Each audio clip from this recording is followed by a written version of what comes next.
Weather Service in Austin, San Antonio has issued a severe thunderstorm warning for southeastern Frio County, southwestern Atascosa County until 5:30 p.m. Central Daylight Time.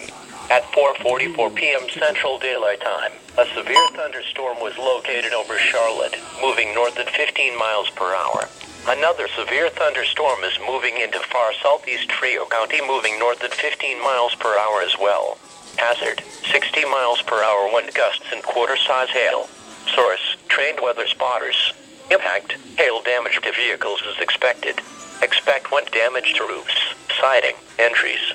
Locations impacted include Pleasanton, Jourdanton, Poteet, Charlotte, Shettle, Goldfinch, Bigfoot, Kyatt, Davis, Iuka, Amphion, Inns and Dobrowolski. For your protection, move to an interior room on the lowest floor of a building. Torrential rainfall is occurring with this storm and may lead to flash flooding. Do not drive your vehicle through flooded roadways.